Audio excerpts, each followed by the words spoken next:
BJS mathematics and science को समस्त को स्वागत। आज आम क्लास 10 रो लाइफ साइंस विषय किछि टॉपिक उपरे आलोचना करिबा। तो एथिरे पिला मानकु डाकिकी एठेकु डाकिकी डिस्कशन करिवार व्यवस्था अछि। तो एठी कोन करा जायछि ना किछि टॉपिक रो ना एठी लेखिकी गोटे बॉक्स रे पक्का जायछि। पिला माने एठिकी जणे जणे करिके आसीबे। आसिला परे से जो लेखा अच्छी से टॉपिक को उठेबे। उठेबा परे तांको पई जो टॉपिक टी से जो कागज टी उठेबे से जो टॉपिक टी लेखा थिबो तो सही रिलेटेड क्वेश्चन से मानकु पचरा जिवो। तो मु दर्शक मानकु अनुरोध करिवि जदि आपण वीडियोटी को शेष पर्यंत देखंतु। जदि वीडियोटी भल लगे तेबे निश्चित भाव में लाइक करंतु, शेयर करंतु, चैनल को सब्सक्राइब करनथिले निश्चित सब्सक्राइब कर दियंतु। तेणु प्रथमे मु जयश्री को अनुरोध करी। जयश्री ये पलि आसब। जयश्री जयश्री से पेपर जयश्री पर टॉपिक अच्छी मनुष्यर परिपाक तंत्र। मनुष्यर परिपाक तंत्र गोटे बढ़िया टॉपिक। तो मनुष्यर जो परिपाक तंत्र से परिपाक तंत्र रिलेटेड क्वेश्चन आमको नहीं जो पचरा जीव क्या ना जयश्री को पचरा जीव। मनुष्यर परिपाक तंत्र बा ताको आमे पाचक तंत्र कही थाउ बा पाक तंत्र कही थाउ। आ समस्ते एठी जो माने बसच समस्ते प्रतिटी क्वेश्चन को सुनिबो। जदि तुम मानक मन रे जदि किछि भी डाउट थाए तो से डाउट भी क्लियर हबो। आ ए क्वेश्चन गुडा को सुनिले भी तुमरो एगुडा मन भी रही जीवो। तेणु से ये जो क्वेश्चन आंसर डिस्कसन हबो ताको समस्ते मन देकी सुनिबो। तो जो क्वेश्चन जयश्री को आसब ना जयश्री कहीपर ना से गुड़िक तुम मान पाख पास कर तुमको सब पचारि। ठीक अच्छे। तो प्रथम क्वेश्चन हूँ जे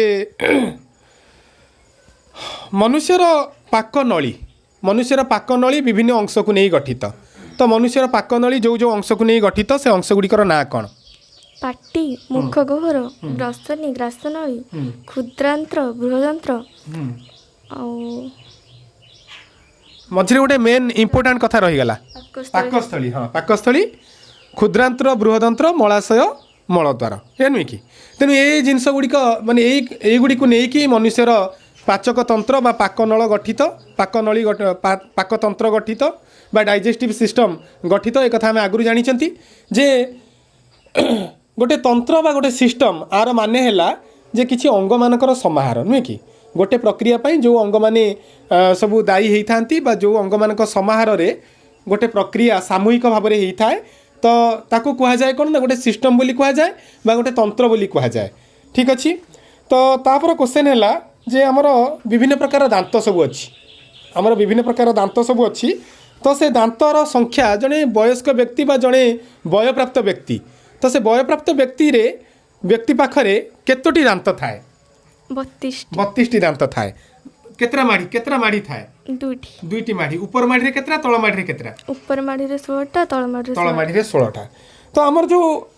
दीटा माड़ी अछि ऊपर माड़ी आ तळ माड़ी, ऊपर माड़ी रे 16टा दांत थाए आ तळ माड़ी रे 16टा दांत थाए। प्रति माड़ी रे जो दांत थाए से दांत केते प्रकारर? 4 प्रकार। 4 प्रकार कौन कौन? कर्तन दांत, स्वान दांत, चर्बण दांत,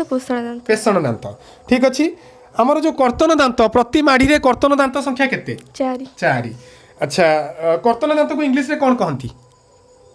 ताको इनसिजर बोली कहती। कर्तन दांत को इनसिजर बोली कहती। अच्छा तापर स्वान दांत थाए बा ताको छेदक कहती बा कैनिन कहती। स्वान दांत संख्या केते? 2। स्वान दांत हमको कोथि हेल्प करे? माने विभिन्न खाद्य को जो हां माने स्वान दांतर जो गठन एटा कौन माने स्वान दांतर गठन कौन पई ही थाए? जो आमर स्वान दंत अच्छी एटा कौन पई अच्छी किए कहि परिबो तुम भितरु? आमर 2टा स्वान दंत अच्छी आ स्वान दंत नॉर्मली मुनिया ही थाए तो सेटा कौन पई को पर्पज रे सेटा अच्छी? हाँ हाँ स्वान दंत नॉर्मली मांसाशी प्राणी मानकर थाए। जो माने मांसाशी प्राणी बाघ, सिंह एहीपरि जो माने सब मांसाशी प्राणी रहिले से मांसाशी प्राणी मानक पाखरे स्वान दंत थाए। तो स्वान दंतर काम हैला कौन ना मांस जातीय खाद्य को खाइबा स्वान दंतर काम। तो आम पाखे 2टा मात्र स्वान दंत अच्छी। तेणु से आम ये मांस जातीय जो गुड़ा सब खाद्य ताको आम खाई पारि था स्वान दंत। तो स्वान दंत संख्या है 2। तो चर्बण दांत ता संख्या केते प्रति माड़ी रे 4 4 सेमिति पेषण दांत संख्या केते 6 पेषण दांत 6 तो आम कर्तन दांत को इनसिजर कहती स्वान दांत को कैनिन कहती चर्बण दांत को प्रीमोलार बोली कहती आउ पेषण दांत को आम कौन कही था ना मोलार बोली कही था ठीक अच्छे तो पार्टी भितर आमर गोटे जीभ अच्छी नुहे कि तो से जीभरे जो विभिन्न स्वाद को बारिबा सब कौन थाए ना किसी अंश थाए से जीभर से जो अंश को कौन कह जाए स्वाद मुकुल बा ताकू टेस्ट बर्ड बोली कह जाए नुहे कि तो जीभर कार्य कौन खाद्य को दांत निकट में पहुंचाइबा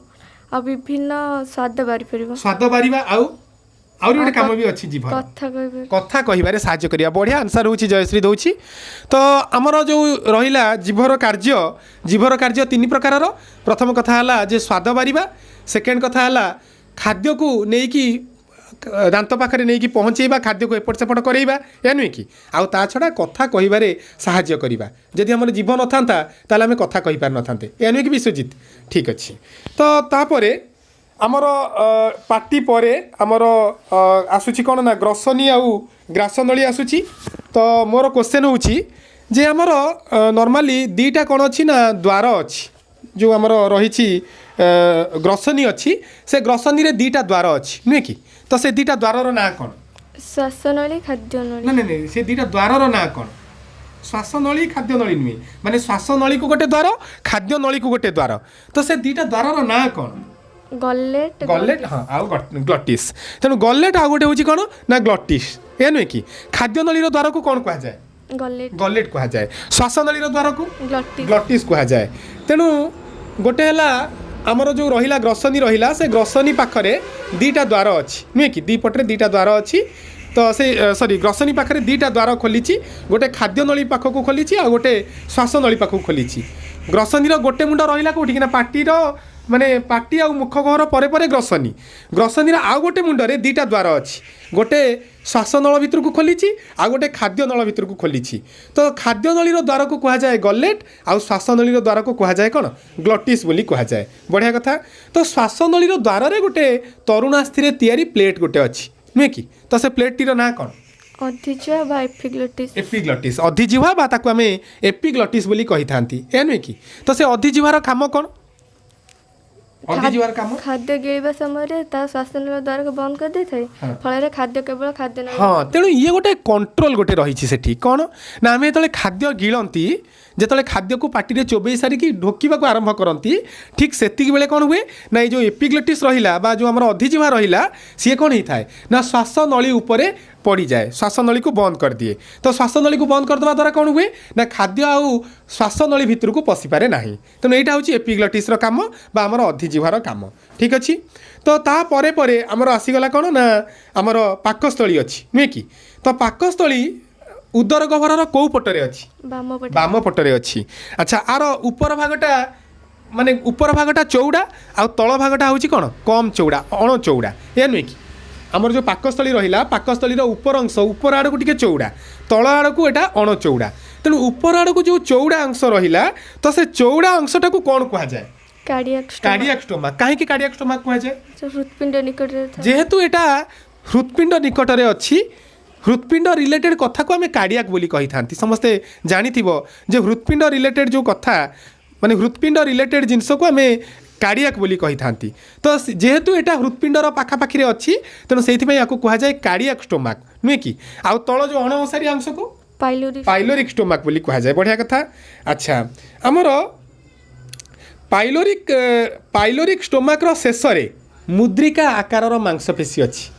पाइलोरिक स्टोमाक शेष तल आड़ को आमर मुद्रिका माने आकार कौन अच्छी मांसपेशी अच्छी तो से मांसपेशी ना कौन पाइलोरिक स्फिंक्टर हाँ पाइलोरिक स्फिंक्टर नुहे कि बढ़िया आंसर जयश्री धन्यवाद जयश्री को तापरे आउरी बर्तमान पाकस्थली कथा सरिला पाकस्थली परे परे जो रहिला पाचक नलर अंश ताको कौन कह जाए पाकस्थली परे कौन आरंभ हुए बृहदंत्र नहीं पाकस्थली परे कौन आरंभ हुए बृहदंत्र तो तापरे पाकस्थली परे कौन आरंभ हुए बड़ पेटे क्षुद्रांत्र आरंभ हुए नुहे कि ताको स्मॉल इंटेस्टाइन बोली कहती क्षुद्रांत्र कहती तो ये क्षुद्रांत्र 3टा अंश को नहीं गठित नुहे कि कौन कौन से 3टा अंश ଗ୍ରହଣୀ ଜେଜୁନମ ଇଲିୟମ ଇଲିୟମ ଗ୍ରହଣୀ ଜେଜୁନମ ଆଉ ଇଲିୟମ ଗ୍ରହଣୀ ଜେଜୁନମ ଆଉ ଇଲିୟମକୁ ନେଇକି କ୍ଷୁଦ୍ରାନ୍ତ୍ର ଗଠିତ ଠିକ ଅଛି କ୍ଷୁଦ୍ରାନ୍ତ୍ର ପରେ ପରେ କ'ଣ ଆରମ୍ଭ ହୁଏ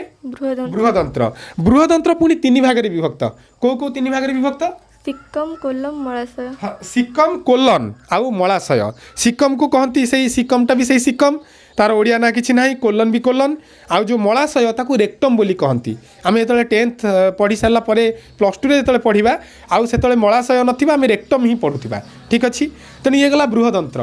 ତ ଆମର ବୃହଦନ୍ତ୍ରର ଆରମ୍ଭରେ କ୍ଷୁଦ୍ରାନ୍ତ୍ରର ଶେଷ ଯେଉଁ ଇଲିୟମ ଆଉ ବୃହଦନ୍ତ୍ରର ଆରମ୍ଭ ମାନେ ଯେଉଁ ସିକମ ଇଲିୟମ ଆଉ ସିକମର ସଂଯୋଗ ସ୍ଥଳରେ ସେଠି ଗୋଟେ ଅବଶେଷାଙ୍ଗ ରହିଛି ତ ସେ ଅବଶେଷାଙ୍ଗର ନାଁ କ'ଣ ଭର୍ମିଫର୍ମ ଆପେଣ୍ଡିକ୍ସ ନୁହେଁ କି ତୁମେ ସବୁ ଶୁଣିଥିବ ଯେ ଆପେଣ୍ଡିସାଇଟ୍ସ ବୋଲି ବେଳେବେଳେ ବିଭିନ୍ନ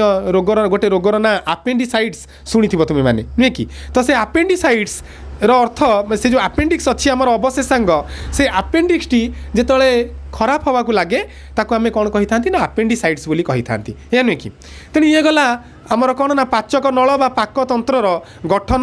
ତାପରେ ଆମେ ସେଇ ପାକତନ୍ତ୍ରର ଟିକେ ଯେଉଁ ରହିଲା ବିଭିନ୍ନ ଗ୍ରନ୍ଥି କଥା ରହିଲା ସେମାନଙ୍କ କଥା ପଢ଼ିବା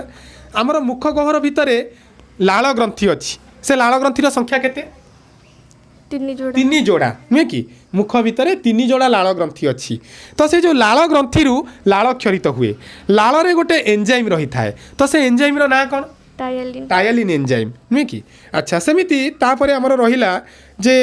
ଗୋଟେ ଜଠର ଗ୍ରନ୍ଥି ଅଛି ବା ଗ୍ୟାଷ୍ଟ୍ରିକ୍ ଗ୍ଲାଣ୍ଡ ଅଛି ସେଥିରୁ ଗୋଟେ ରସ ଝରେ ତାକୁ ଆମେ କ'ଣ କହନ୍ତି ପାଚକ ରସରେ ବିଭିନ୍ନ ଜିନିଷ ଥାଏ କ'ଣ କ'ଣ ପାଚକ ରସରେ ଥାଏ ଲବଣାମ୍ଳ ଥାଏ HCl ଆଉ ପେପ୍ସିନ୍ ଆଉ ଲାଇପେଜ୍ ପେପ୍ସିନ୍ ଆଉ ଲାଇପେଜ୍ ଏ ଦୁଇଟା ହେଉଛନ୍ତି କ'ଣ ଏନଜାଇମ୍ ପେପ୍ସିନ୍ ଆଉ ଲାଇପେଜ୍ ହେଉଛନ୍ତି ଏନଜାଇମ୍ ଆଉ HCl ବା ହାଇଡ୍ରୋକ୍ଲୋରିକ୍ ଏସିଡ୍ ଇଏ ତ ହେଲା ଅମ୍ଳ ଆଉ ନୁହେଁ କି ସେମିତି ଯକୃତ ବା ଲିଭର ଇଏ ମଣିଷ ଶରୀରରେ ଯେତେ ଗ୍ରନ୍ଥି ଅଛି ସବୁଠାରୁ ଇଏ ହେଉଛି ସବୁଠାରୁ ବଡ଼ ଗ୍ରନ୍ଥି ଏଟା ନୁହେଁ କି ତେଣୁ ଏଥିରୁ ମଧ୍ୟ ଗୋଟେ ରସ ଝରେ ତ ସେ ରସକୁ କ'ଣ କହନ୍ତି ପିତ୍ତ ବୋଲି କହନ୍ତି ପିତ୍ତ ରସ ବୋଲି କହନ୍ତି ବା ପିତ୍ତ ବୋଲି କହନ୍ତି ସେମିତି ଅଗ୍ନାଶୟ ହେଲା ଆମର ଗୋଟେ ମିଶ୍ରିତ ଗ୍ରନ୍ଥି କାହିଁକି ନା ଏଥିରୁ ଉଭୟ ଏନଜାଇମ୍ ଆଉ ହର୍ମୋନ୍ କ୍ଷରିତ ହେଇଥାଏ ତ ଏଇ ଯେଉଁ ଅଗ୍ନାଶୟ ସେ ଅଗ୍ନାଶୟରୁ ଯେଉଁ ରସ ଝରେ ତାକୁ କ'ଣ କହନ୍ତି ଅଗ୍ନାଶୟ ରସ ବୋଲି କହନ୍ତି ବା ତାକୁ ପାନକ୍ରିଆଟିକ୍ ଜୁସ୍ ବୋଲି କହନ୍ତି ତ ସେ ଯେଉଁ ଅଗ୍ନାଶୟ ରସରେ ବିଭିନ୍ନ ପ୍ରକାରର ଏନଜାଇମ୍ ରହିଥାଏ ତ ମୁଖ୍ୟତଃ 3 ପ୍ରକାର ଏନଜାଇମ୍ ରହିଥାଏ ତ ସେ ଯେଉଁ 3 ପ୍ରକାର ଏନଜାଇମ୍ ତାର ନାଁ କ'ଣ ଆମାଇଲେଜ୍ ପ୍ରୋଟିଏଜ୍ ଆଉ ଲାଇପେଜ୍ ଠିକ୍ ଅଛି ସେମିତି ଆମର ଗୋଟେ ଇଣ୍ଟେଷ୍ଟାଇନାଲ ଗ୍ଲାଣ୍ଡ ଅଛି ବା ତାକୁ ଆମେ ଆନ୍ତ୍ରିକ ଗ୍ରନ୍ଥି ବୋଲି କହନ୍ତି ତ ସେ ଆନ୍ତ୍ରିକ ଗ୍ରନ୍ଥିରୁ ଯେଉଁ ରସ ଝରେ ତ ସେ ରସକୁ କ'ଣ କହନ୍ତି ଆନ୍ତ୍ରିକ ରସ ବୋଲି କହନ୍ତି ଠିକ୍ ଅଛି ତେଣୁ ଇଏ ଗଲା ଆମର ପାଚକ ନଳୀର ଗଠନ ଆଉ ତା ଛଡ଼ା ପାଚକ ନଳୀ ସହିତ ସମ୍ପୃକ୍ତ କିଛି ଗ୍ରନ୍ଥି ଆଉ ସେ ଗ୍ରନ୍ଥିରୁ ଝରୁଥିବା ବିଭିନ୍ନ ପ୍ରକାରର ଏନଜାଇମ୍ ହର୍ମୋନ୍ ବା ବିଭିନ୍ନ ପ୍ରକାରର ଅମ୍ଳ ସେସବୁ ବିଷୟରେ ଆମେ ଜାଣିଲେ ତେଣୁ ଇଏ ଗଲା ଆମର କ'ଣ ନା ପାଚକ ନଳୀର ଗଠନ ତ ଆମର ପାକସ୍ଥଳୀ ଭିତରେ ମୁଖ ଗହ୍ୱର ଭିତରେ ଆମେ ଜାଣିଛନ୍ତି ଯେ ଆମର ଯେଉଁ ଲାଳ ଝରେ ସେ ଲାଳରେ ଟାୟାଲିନ୍ ନାମକ ଏନଜାଇମ୍ ଥାଏ ତ ସେ ଟାୟାଲିନ୍ ଶ୍ଵେତ ସାରକୁ କେଉଁଥିରେ ପରିଣତ କରେ ମାଲ୍ଟୋଜ୍ରେ ପରିଣତ କରେ ବଢ଼ିଆ କଥା ଆଚ୍ଛା ସେମିତି ଗ୍ରାସ ନଳୀରେ ଆମେ ଜାଣିଛନ୍ତି ଯେ ମୁଖ ଗହ୍ୱର ପରେ ଅଛି ଗ୍ରାସ ନଳୀରେ ଖାଦ୍ୟର କ'ଣ ହଜମ କ୍ରିୟା ହୁଏ ହଁ ସେଠି କିଛି ହୁଏ ନାହିଁ ମାନେ ଗ୍ରାସ ନଳୀ ଭିତରେ ଖାଦ୍ୟର କିଛି ହଜମ ପ୍ରକ୍ରିୟା ହୁଏ ନାହିଁ ଠିକ୍ ଅଛି ପାକସ୍ଥଳୀ ଭିତରେ ପୁଷ୍ଟିସାରଟା କେଉଁଥିରେ ପରିଣତ ହୁଏ ପାକସ୍ଥଳୀରେ ପୁଷ୍ଟିସାରଟା କେଉଁଥିରେ ପରିଣତ ହୁଏ ହଁ ଆଉ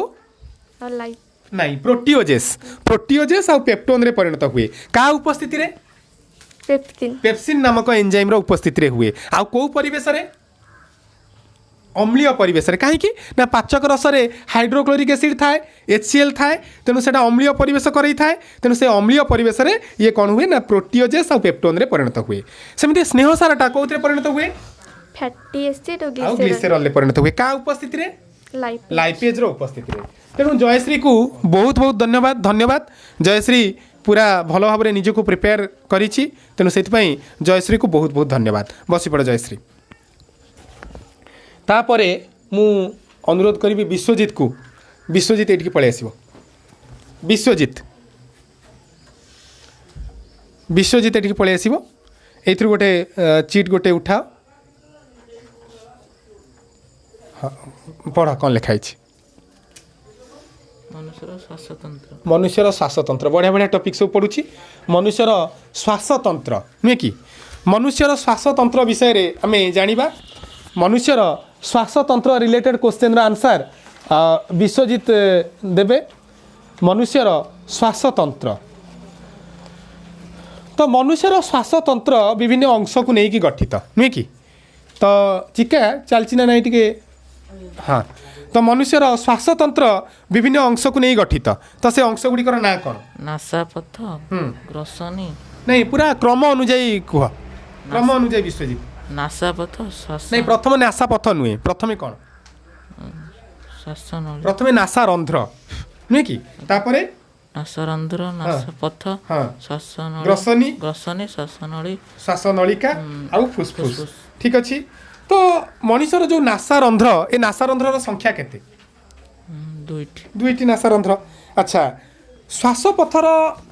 ନା ଯେଉଁ ରହିଲା, ତାପରେ ଯେଉଁ ରହିଲା ନାସାପଥ, ଏ ନାସାପଥ କାହା ମଧ୍ୟକୁ ଖୋଲିଥାଏ? ଗ୍ରସନୀ ମଧ୍ୟକୁ ଖୋଲିଥାଏ। ନାସାପଥରେ ସବୁ ଶ୍ଳୈଷ୍ମିକ ଝିଲ୍ଲି ଥାଏ ନୁହେଁ କି? ତ ସେ ଶ୍ଳୈଷ୍ମିକ ଝିଲ୍ଲିର କାମ କ'ଣ? ତା ଦ୍ୱାରା କ'ଣ ସୁବିଧା ହୁଏ? ତା ଦେହରେ ଯେଉଁ ଧୂଳିକଣା ଆଉ ଯେଉଁ ଜୀବାଣୁ ଏମାନେ ସବୁ ଲାଗିଯାଆନ୍ତି। ଆଚ୍ଛା, ଯେଉଁ ଗ୍ରସନୀ ରହିଲା, ତ ସେ ଗ୍ରସନୀ, ଆମର ଯେଉଁ ଗ୍ରସନୀ ଅଛି,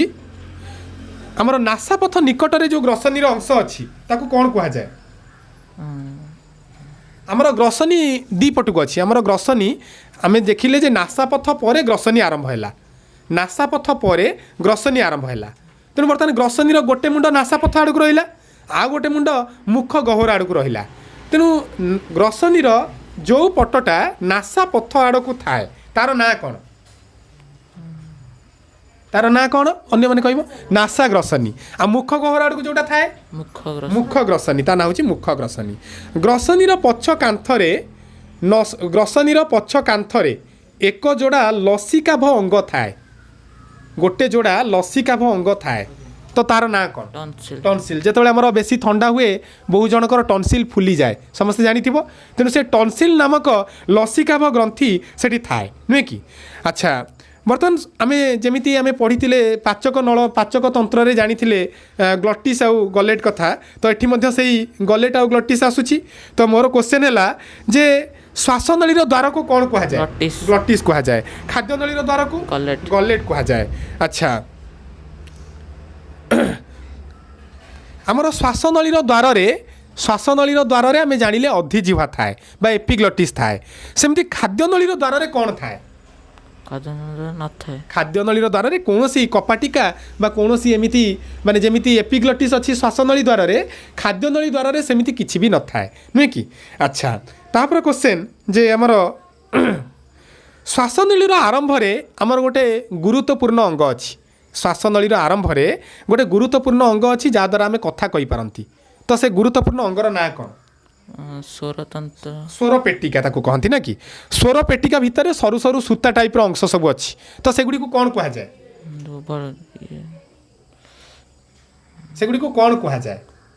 କ'ଣ କୁହାଯାଏ? ସ୍ୱରତନ୍ତ୍ରୀ ବୋଲି କୁହାଯାଏ ବା ତାକୁ ଭୋକାଲ୍ କର୍ଡ଼ ବୋଲି କୁହାଯାଏ ନୁହେଁ କି? ଆମର ଯେଉଁ ରହିଲା ସ୍ୱର ପେଟିକା, ସେଟା ହେଉଛି ଲ୍ୟାରିଙ୍ଗ୍ସ। ତା ସାହାଯ୍ୟରେ ଆମେ କ'ଣ କରନ୍ତି ନା କଥାବାର୍ତ୍ତା କରନ୍ତି ନୁହେଁ କି? ସ୍ୱର ଆମର ସେଇଠୁ ସୃଷ୍ଟି ହୁଏ। ତା ଭିତରେ ଯେଉଁ ରହିଲା ସରୁ ସରୁ ସୂତା ପରି ଅଂଶ ତାକୁ କୁହାଯାଏ କ'ଣ ନା ସ୍ୱରତନ୍ତ୍ର ବା ତାକୁ ଭୋକାଲ୍ କର୍ଡ଼ ବୋଲି କୁହାଯାଏ। ଆଚ୍ଛା, ତ ସ୍ୱର ପେଟିକା ପରେ ବର୍ତ୍ତମାନ ଶ୍ୱାସନଳୀ ଦୁଇ ଭାଗରେ ବିଭକ୍ତ ହୁଏ ନୁହେଁ କି? ତ ସେ ଯେଉଁ ଦୁଇ ଭାଗରେ ବିଭକ୍ତ ହୁଏ, ପ୍ରତିଟି ଭାଗକୁ କ'ଣ କୁହାଯାଏ? ଶ୍ୱାସନଳିକା ବା ବ୍ରୋଙ୍କି ବା ବ୍ରୋଙ୍କାଇ ବୋଲି କୁହାଯାଏ ନୁହେଁ କି? ତ ସେ ଯେଉଁ ଶ୍ୱାସନଳିକା ରହିଲା, ତ ସେ ଶ୍ୱାସନଳିକା କାହା ଭିତରକୁ ପଶିଥାଏ? ଫୁସଫୁସ୍ ଭିତରକୁ ପଶିଥାଏ। ତ ସେ ଯେଉଁ ଶ୍ୱାସନଳିକା ପୁଣି କ'ଣ ହୁଏ ନା ପୁଣି ଭାଗ ବିଭକ୍ତ ହେଇକି ସୂକ୍ଷ୍ମ ଶ୍ୱାସନଳିକାରେ ପରିଣତ ହୁଏ। ତାପରେ ପୁଣି ଭାଗ ହେଇକି ଅତି ସୂକ୍ଷ୍ମ ଶ୍ୱାସନଳିକାରେ ବିଭକ୍ତ ହୁଏ। ତ ସେ ଯେଉଁ ଅତି ସୂକ୍ଷ୍ମ ଶ୍ୱାସନଳିକା, ତାର ଯେଉଁ ଶେଷ ଅଂଶ ଗୋଟେ କୋଠରୀ ଟାଇପ୍ର ହେଇଥାଏ। ତ ସେ କୋଠରୀକୁ କ'ଣ କୁହାଯାଏ? ସେ କୋଠରୀକୁ କ'ଣ କୁହାଯାଏ? ବଡ଼ ପାଟିରେ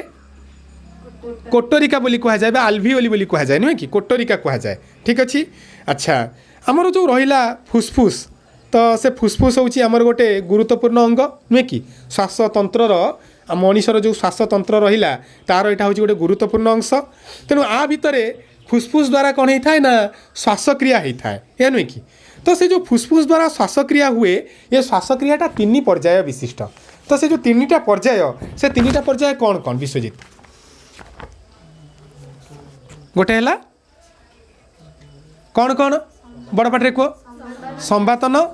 गैस विनिमय और गैस परिवहन गैस विनिमय ठीक अच्छी तो आमर जो संवातन प्रक्रिया रहा से संवातन 2 भाग विभक्त नुहे कि संवातन रे जो प्रक्रिया सब हुए से 2 भाग विभक्त कौन से 2टा प्रक्रिया ना वायु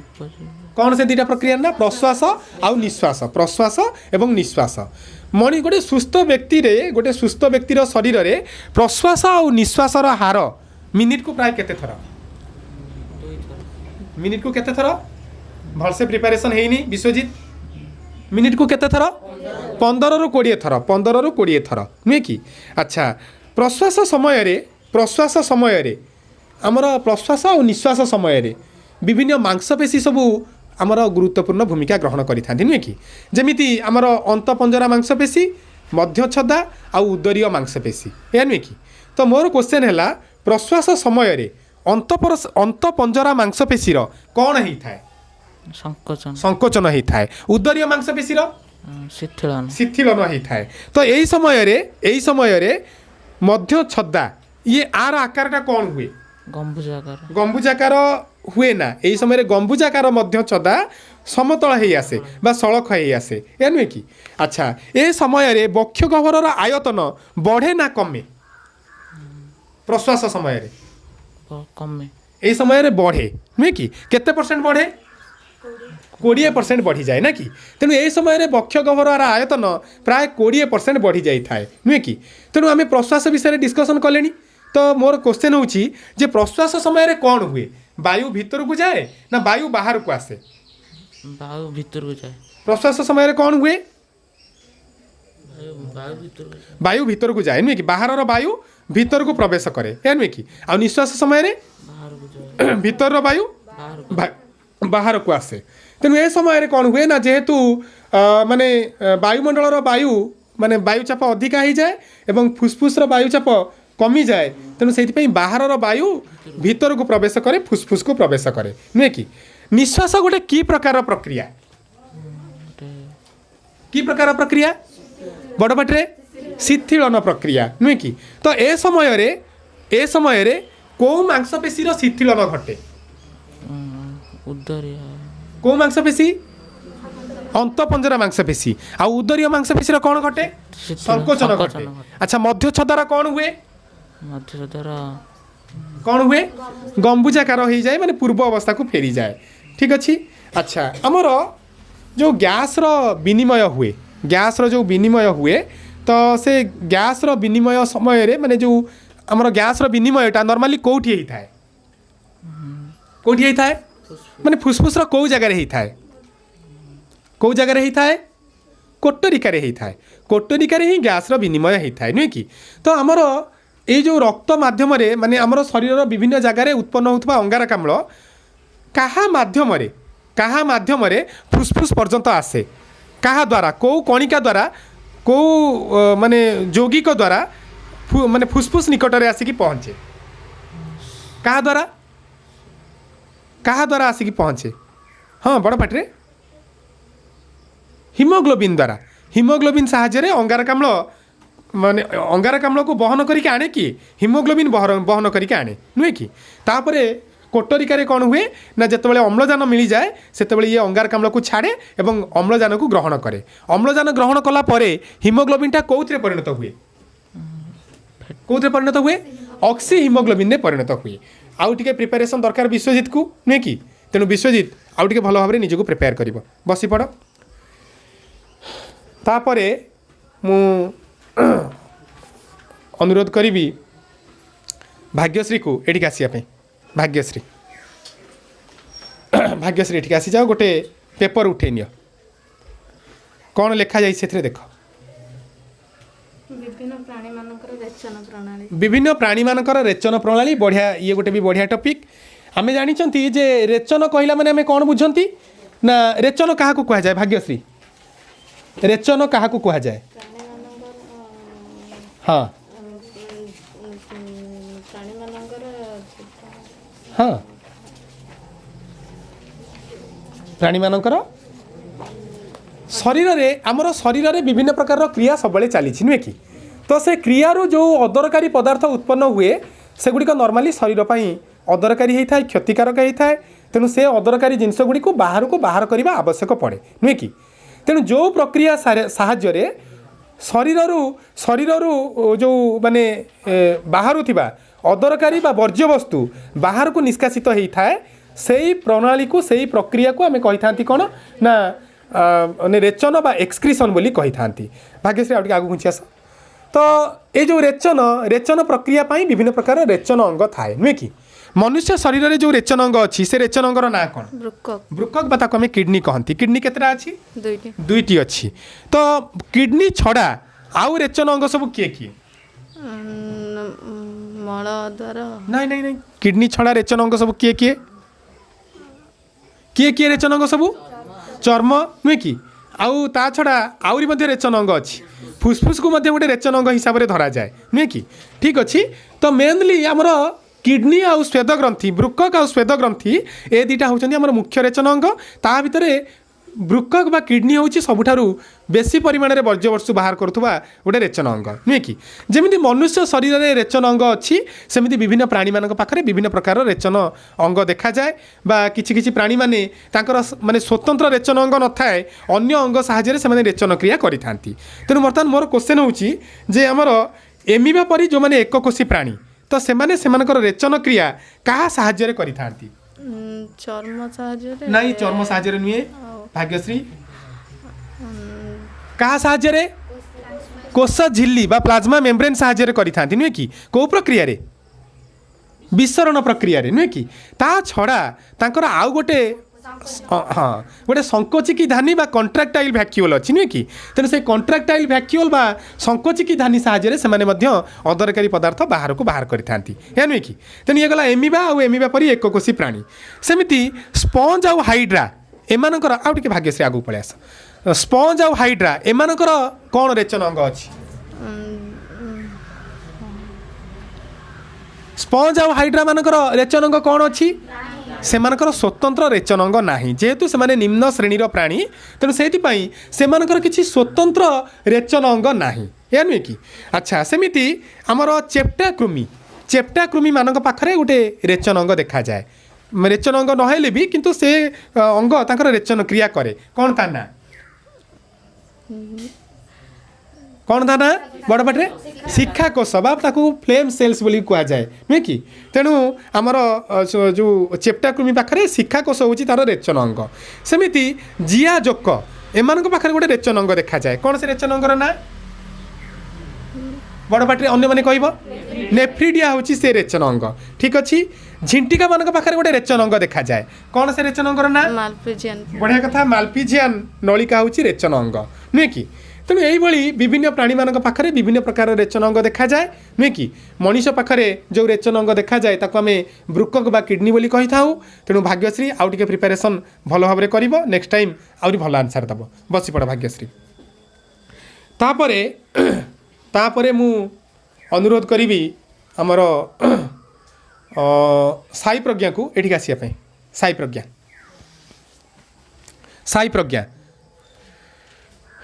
तो गोटे पेपरटे उठाओ कौन अच्छी देख ब्रुकक गठन अच्छी से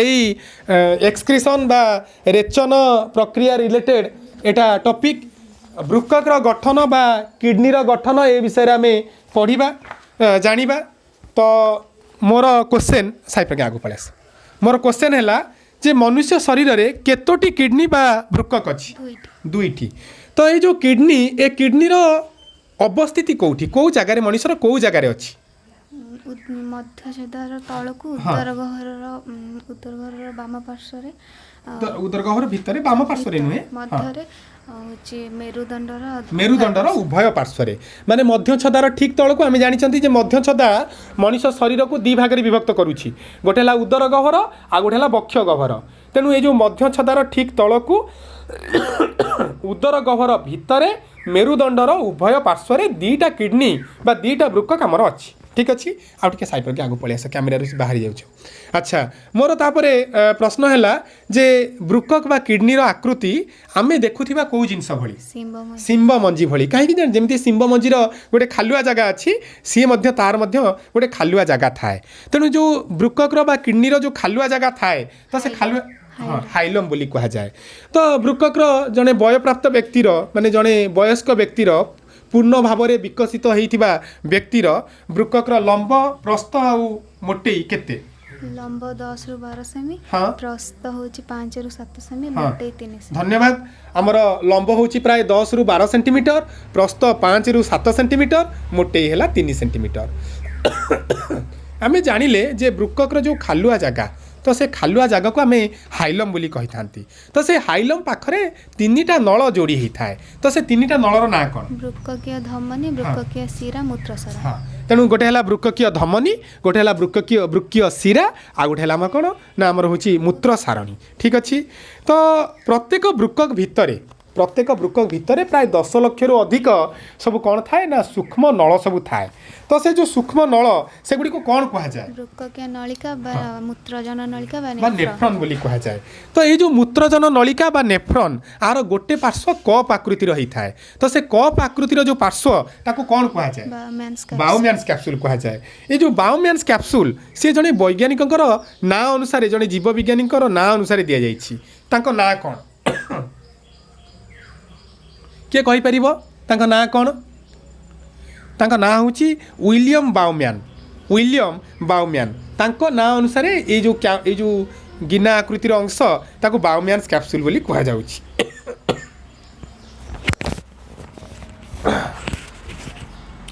तापरे प्रश्न है जे ये जो रहिला बाउम्यान्स कैप्सूल कुआड़ को मुहे थाए वृक्कर बाहर आड़ को मुहे थाए बाउम्यान्स कैप्सूल बा जो नेफ्रॉन जो गिना आकृतिर अंश रहिला एटा वृक्कर बाहर आड़ को मुहे थाए अच्छा प्रत्येक नेफ्रॉन सहित वृक्कीय धमनीर गोटे सूक्ष्म शाखा जोड़ी होगी रही थाए जोटा कि ये बाउम्यान्स कैप्सूल भितर को पशि थाए तो से जो सूक्ष्म शाखा को कौन कहा जाए हाँ एटा को एफरेंट उपधमनी बा ताको आमे अंतर्वाही उपधमनी बोली कहू एटा से जो बाउम्यान्स कैप्सूल भितर पशि सारा पर शाखा प्रशाखा हो सारिकी पुणी बाहर को एटा गोटे उपधमनी होगी बाहरी थाए तो बाहर को जो उपधमनी होगी बाहरी थाए तार ना कौन ता ना होची इफरेंट उपधमनी बा ताको बहिर्वाही उपधमनी बोली कहती तेणु ये जो बाउम्यान्स कैप्सूल भितर कौन होता है ना ये जो शाखा प्रशाखा युक्त धमनी से पूरा सूता मेंचाए परी पूरा गुड़े तुड़े होगी गोटे गोटे सूता पिंडुला पड़ी माने सूतार जो आम कौन करती जो बंडल करती से बंडल टाइप रही ता भितर थाए तो से जो अंश को कौन कहा जाए ग्लोमेरुलस बोली कहा जाए तेणु ये जो आमर बाउम्यान्स कैप्सूल आउ ग्लोमेरुलस ये जो ग्लोमेरुलस कहा भितर स्थान पाई थाए बाउम्यान्स कैप्सूल भितर स्थान पाई थाए तापर क्वेश्चन है आमर ग्लोमेरुलस आउ बाउम्यान्स कैप्सूल आपको एकत्रित भाव में कौन कहा जाए माल्पिजियन पिंड कहा जाए बा ताको रेनाल कर्पस्कुल्स मध्य कहा जाए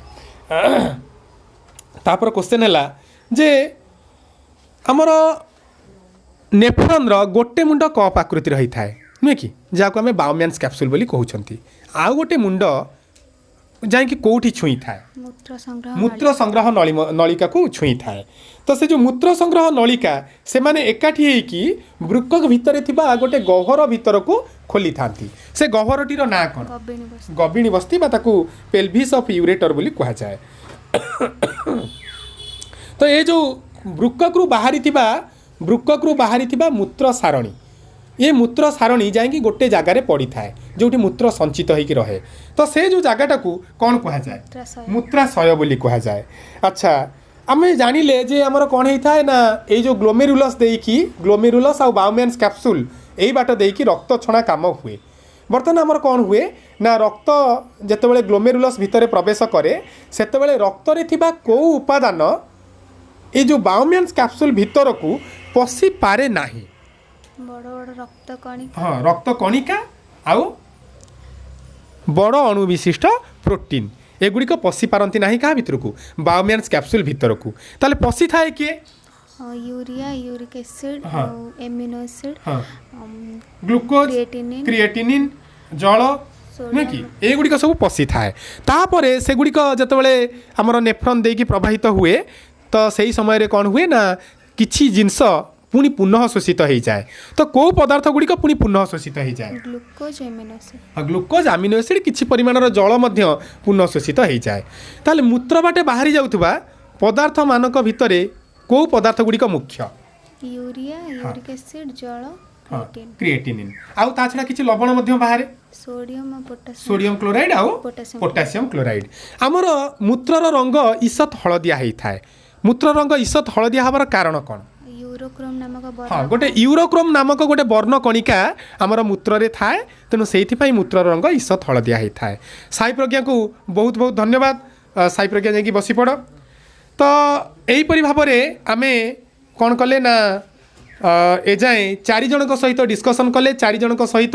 विभिन्न टॉपिक उपरे आम डिस्कसन कले तो आशा करुच्ची जे भिडियोटी निश्चित भाव माने ज्ञानवर्धक होइथिबो निश्चित भाव में उपयोगी होइथिबो समस्त को भल लगी जदि भिडियोटी भल लगी थाए निश्चित भाव में लाइक करेंगे शेयर करेंगे चैनल को सब्सक्राइब करनथिले सब्सक्राइब करदेवे आउ एमिति आहुरी भल भल भिडियो देखापी आपण मैंने निश्चित भाव में ये चैनल सहित जोड़ी होकर रहिबे आउ चैनल को निहाती फॉलो करेंगे जो बेल आइकन अच्छी ताको प्रेस करेंगे जहाँफल जितेबले भी नुआ वीडियो अपलोड हो तार नोटिफिकेशन आपण मान पाखक जीव तेणु आज ये पुणी देखा आउ एक नुआ वीडियो सहित से जाए रोची धन्यवाद।